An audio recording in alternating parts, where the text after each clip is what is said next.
बेहद की सरकार को मदद करने के लिए कम से कम 8 घंटा याद में रहने का पुरुषार्थ करने की, याद में रहते हुए माया रूपी विघ्नों को पार करने की,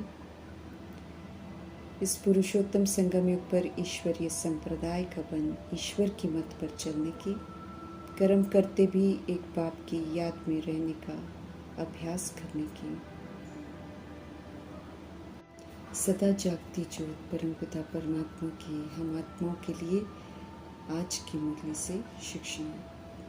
वरदाता परमपिता परमात्मा हम आत्माओं को अंतर्मुखता की गुफा में रहने की समझ देते हैं। इस विधि से देह से न्यारे देही बन जाएंगे। अंतर्मुखता अर्थात स्मृति में रहना कि मैं आत्मा मस्तिष्क द्वारा सोचने वाला, कानों द्वारा सुनने वाला, आँखों द्वारा देखने वाला, मुख द्वारा बोलने अथवा खाने वाला, मैं ज्योति बिंदु आत्मा हूँ जो कि प्रकृति में निवास करता हूँ। अंतर्मुखता का भावार्थ अर्थात मुख में जो आँख, कान आदि इंद्रियां हैं उन द्वारा वही दृश्य देखना है, वही बातें सुननी है, वही वचन बोलने हैं, वैसा ही भोजन करना है, जिससे कि देह के अंतर में स्थित आत्मा की उन्नति हो। आत्मा से बेमुख होकर कोई भी कर्म न करें। अंतर्मुखता में बुरा मत सुनो, बुरा मत बोलो, बुरा मत देखो, बुरा मत सोचो, बुरा मत करो की शिक्षा की धारणा समाई हुई है। बेमुख होना अर्थात ध्यान न देना या विपरीत होना। अंतर्मुख का अर्थ है अंतर में जो आत्मा है उसकी ओर ध्यान देना, उसकी उन्नति का ख्याल करना। जो भी कर्म करना है उसको करते समय बुद्धि में अंत स्थित आत्मा की स्मृति हो, ताकि कोई भी बाहर के दृश्य में न खो जाए। याद रखें कि बाहरी आंखों द्वारा देखने वाला अंदर में आत्मा हो। हर कार्य व्यवहार करते हुए स्वयं को देह न निश्चय करके मुख के ऊपर भाग अर्थात मस्तिष्क अथवा प्रकृति के अंतर में रहने वाली आत्मा निश्चय करना है। आत्म निश्चय बुद्धि अर्थात शरीर में रहते हुए विदेही स्थिति को प्राप्त करना है। अंतर्मुखता धारण करेंगे तो अनेक सद्गुण हमारे अंदर आएंगे और दुर्गुण सारे निकल जाएंगे। अंतर्मुखी होने की ज़रूरत है ताकि परमपिता परमात्मा के साथ आत्मा स्मृति में हम रहें और किसी भी तरीके के विषय विकारों में या वासना में न पड़े। समझ देते हैं कि यादगार में भी पांडवों को गुफाओं में दिखाते हैं। वास्तव में अंतर्मुखता की गुफाएं हैं जो आत्माएं इस समय संगम युग में धारण करती हैं। बाहर की दुनिया से डिटैच होकर अंदर सत्य की दुनिया में रहकर अपने आप में परिवर्तन करती हैं। समझ देते हैं कि जितना हम देह से न्यारे देही रूप में स्थित होने की गुफा में रहेंगे उतना ये जो तमोगुणी दुनिया है, तमोप्रधान दुनिया है, इसके वातावरण से परे रहेंगे, क्योंकि अभी हमें बेदाग बनना है। अगर हम प्रभाव में आते रहेंगे तो फिर तो हम वो कर ही नहीं पाएंगे जो प्रभु कहते हैं। इसीलिए वातावरण के प्रभाव में हम कभी ना आए तो हमको अपने आप को अंतर्मुखता की स्थिति में स्थित करना है। जैसे गुफा के अंदर रहने से बाहर के वातावरण से परे हो जाता है एक इंसान, ऐसे ये अंतर्मुखता की गुफा भी है। ये स्मृति की गुफा है जिसमें सबसे न्यारा और बाप का प्यारा हम बन जाते हैं, क्योंकि बाह्य मुक्ता के प्रभाव में नहीं आते हैं।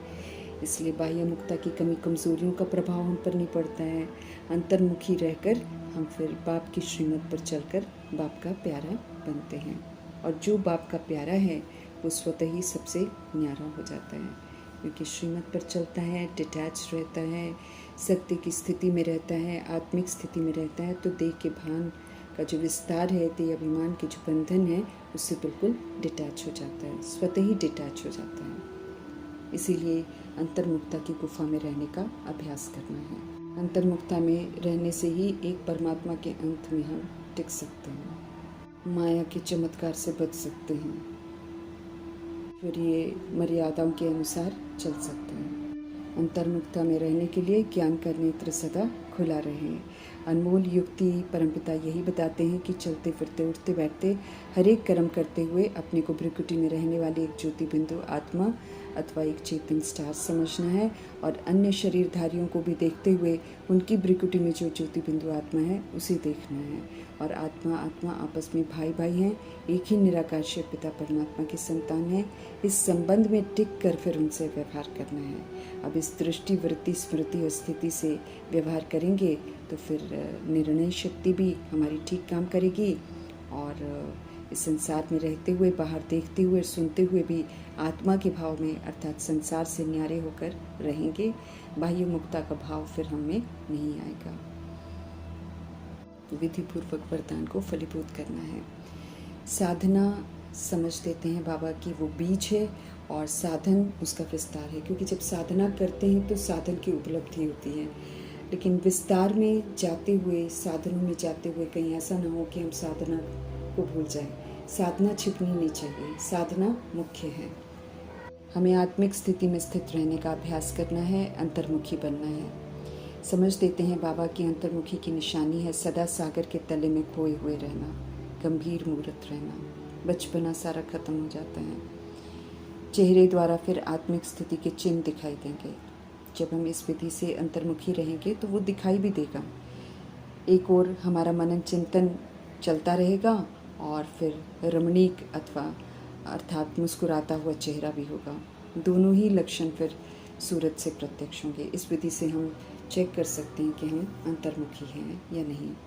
अंतर्मुखी सदा हर्षित मुक्त दिखाई देगा, क्योंकि माया का सामना करना समाप्त हो जाता है। माया का जब हम सामना करते हैं तब खुशियाँ गायब हो जाती हैं। इसीलिए जब अंतर्मुखी रहते हैं, प्रभु के साथ रहते हैं, तो माया का सामना करना समाप्त हो जाता है। हम आत्माओं को इस समय ज्ञान की दृष्टि मिल रही है, इसलिए अब भटकना तो बंद है। अब हमें शांति धाम सुख धाम को याद करना है और दोनों ही पावन धाम में जाने के लिए हमको पावन बनने की तरफ अटेंशन देना है। हमको निराकारी भी बनना है, निर्विकारी भी बनना है, निरअहंकारी भी बनना है, सर्वगुणों से संपन्न भी बनना है, 16 कला संपूर्ण भी बनना है और संपूर्ण निर्विकारी बनकर मर्यादा पुरुषोत्तम संपूर्ण अहिंसक इस विधि से क्वालिफाई भी करना है। तो वापस शांति धाम जाने के लिए निर्बंधन निर्वैर बनना है, निराकारी स्थिति को बनाना है और सुख धाम में आने के लिए फिर सत्य की विशेषताओं को धारण करना है। सारे विश्व पर राज्य करने की ताकत देवताओं में होती है। ये ताकत अभी परमपिता परमात्मा के संग आत्मा धारण करती है। ये विशेषता है जो भी सर्वशक्तिवान परमपिता परमात्मा की श्रीमत पर चलकर हमें आती है। एक मत परमपिता परमात्मा के अनुसार चलना है। यही विशेषता जो है, ये विशेषता के कारण फिर भविष्य में भी उसी मत के अनुसार चलती हैं आत्माएं।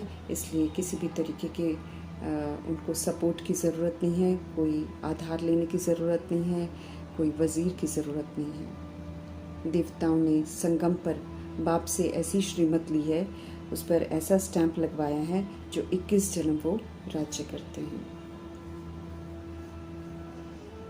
भविष्य में एक राजा की एक दैवी फैमिली होती है। ये एक मत जो है ये अभी धारण करते हैं, जो फिर 2500 वर्ष चलते हैं। हमें ज्ञान का नयन इस समय मिलता है, जिस नयन के अनुसार हमको हर कदम उठाना है। अब हर कदम जो है हमारे समझ के अनुसार होना चाहिए। ज्ञान से ही सद्गति होती है, अर्थात शांति धाम सुख धाम में हम इज्जत से जा सकते हैं। ज्ञान की दृष्टि हमें मिली है तो अब आत्मिक दृष्टि से देखना है, आत्मिक व्यवहार करना है। माया का राज्य व दुख धाम कैसे बना उसकी समझ मिलती है।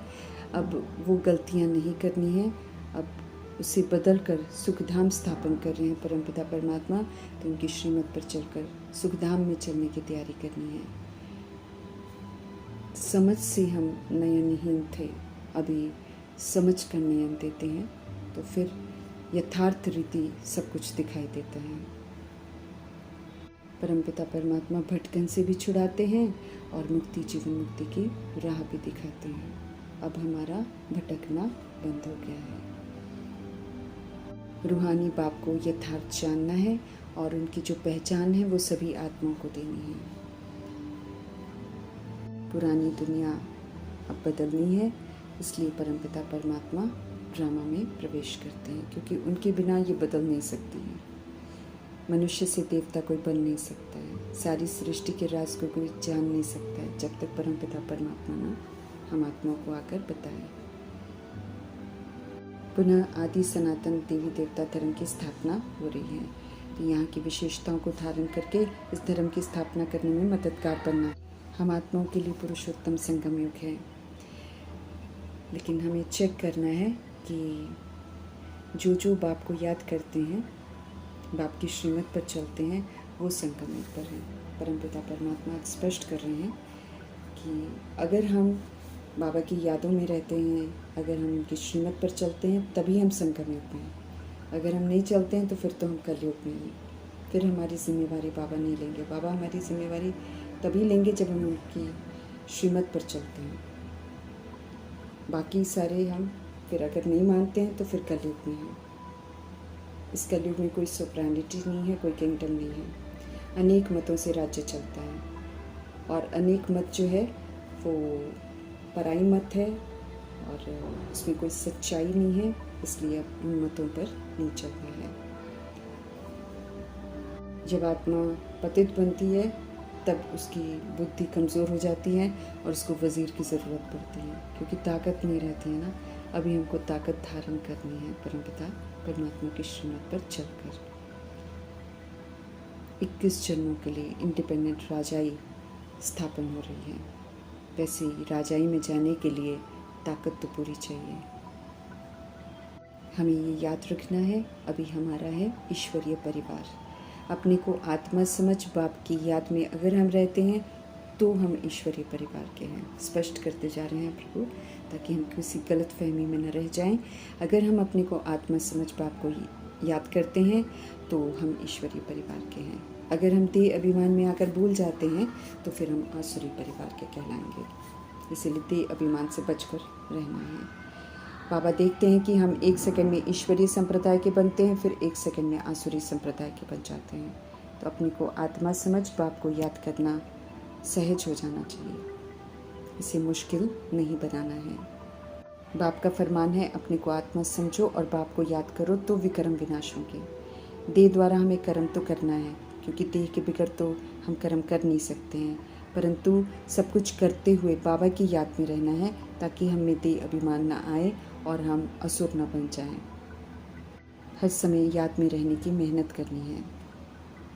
ज्ञान को धारण करते करते विज्ञान की स्थिति में पहुंचना है, अर्थात स्मृति स्वरूप नष्ट मोह बनना है, जहाँ फिर ज्ञान नहीं याद रहता है लेकिन उसका स्वरूप ही बन जाते हैं। योग से हमें हेल्थ कमानी है और ज्ञान से हमें वेल्थ कमानी है। बेहद की हिस्ट्री ज्योग्राफी को यथार्थ विधि से बुद्धि में रखना है, ताकि इसमें की हुई गलतियों को हम कभी भी रिपीट न करें। समझ लेते हैं मीठे परमात्मा की आत्माएं पुनर्जन्म में आती रहती हैं और ड्रामा को न जानने के कारण फिर लोग कह देते हैं कि ज्योति ज्योत समाया, लेकिन कोई भी सोल ऐसी नहीं है जो ज्योति ज्योत समाती है। हर आत्मा जो है पुनर्जन्म में आती रहती है, फिर चाहे वो धर्म स्थापक ही क्यों ना हो। सृष्टि रूपी ड्रामा के चक्र से कोई बच नहीं सकता है। आत्मा अपने अविनाशी पाठ के अनुसार पुनर्जन्म में आती रहती हैं। हम आत्माएं ड्रामा बनाती हैं और फिर उसी के वश होकर फिर से रिपीट करती रहती हैं। इस समय है समझ से पाठ बजाने का, ताकि हमें जब भी दोबारा पाठ बजाना पड़े तो अच्छा लगे। इस बात का अटेंशन रखना है। बाप आकर हमें सहज राजयोग सिखा रहे हैं, तो स्वराज्य अधिकारी बनकर अपनी शरीर रूपी राजधानी को श्रीमत अनुसार चलाकर इसको क्रिमिनल से सिविल बनाना है। हम सब इस समय रोशनी में हैं और प्रीत बुद्धि जो आत्माएं हैं वो पांडव कहलाती हैं, और जो बाबा की श्रीमत के खिलाफ चलती हैं वो कौरव कहलाते हैं। 16,133 करोड़ आत्माओं में से ही कौरव और पांडव चुने जाएंगे। मौत सामने खड़ी है और भगवान आए हुए हैं, और लेकिन सब अज्ञानता की नींद में सोए पड़े हैं। जगना है और सबको जगाना है। रिहर्सल होती है, छोटी छोटी लड़ाइयाँ ये रिहर्सल हैं जो हमें संकेत देती हैं कि ये बड़ा रूप भी लेगी। लड़ाई के पहले हमें अपने लिए मर्तबा तैयार करना है, खजानों से संपन्न बनना है, हेल्थ वेल्थ हैप्पीनेस कमानी है, इज्जत से वापस घर जाने की तैयारी करनी है। प्रीत बुद्धि पांडव अपने देह अभिमान से करते हैं, उसको ख़त्म करते हैं। ऐसा नहीं है कि पहाड़ियों में जाकर कल मरते हैं। देह अभिमान से मरना मतलब ऊंची स्थिति में पहुंचना।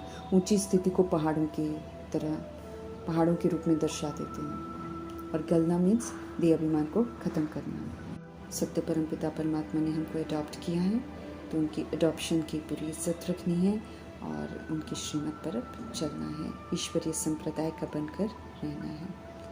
गंभीर बातें हैं प्रभु जी की, बड़े ध्यान से सुननी है, समझनी है। अपने को आत्मा समझने का पाठ पक्का करना है, रियलाइज़ करना है, फिर आत्मा समझकर ही पाठ बजाना है। शरीर के भिन्न भिन्न नाम पड़ते हैं, आत्मा तो आत्मा ही है। अब दैहिक नाम रूप फीचर्स इन सब से डिटैच होना है और आत्मिक स्मृतियों में रहना है। आत्मा समझकर परमात्मा को याद करने की मेहनत करो, ये परमात्मा का फरमान है, क्योंकि इसी याद से विक्रम विनाश होंगे। देह के भान में याद करेंगे तो विक्रम विनाश नहीं होंगे। इस बात को भी यथार्थ समझना है। याद की यात्रा में सदा रहना है। माया के तूफान आएंगे, युद्ध चलता है, लेकिन घबराना नहीं है, क्योंकि माया भी हमारा ध्यान उन बातों पर खिंचवाती है जहाँ जहाँ हम कमज़ोर हैं। उन्हीं कमज़ोरियों को तो जीतना है। माया हमारी याद को तोड़ेगी, लेकिन हमें बार बार अपने आप को स्थिर करना है। फिर एक दिन जब पक्की हो जाएगी तो माया तंग करना बंद कर देगी। सावधान करते हैं परमपिता परमात्मा के संकल्प विकल्प ऐसे ऐसे आएंगे जो एकदम माथा खराब कर देंगे, लेकिन फिर भी हमको मेहनत करनी है याद में रहने की। जैसे ब्रह्मा सरस्वती जी कर्म इंद्रियों को अपने वश में करते हैं, ऐसे हमको भी उनको कॉपी करना है और कर्म इंद्रियों को वश करना है, संपूर्ण निर्विकारी बनना है।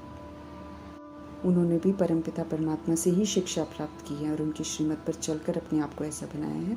तो हमें भी परमपिता परमात्मा की शिक्षाओं पर चलकर निर्विकारी बनना है। रावण राज्य की जो जायदाद है उसको जड़ से ख़त्म करना है, योग अग्नि में इसको भस्म करना है।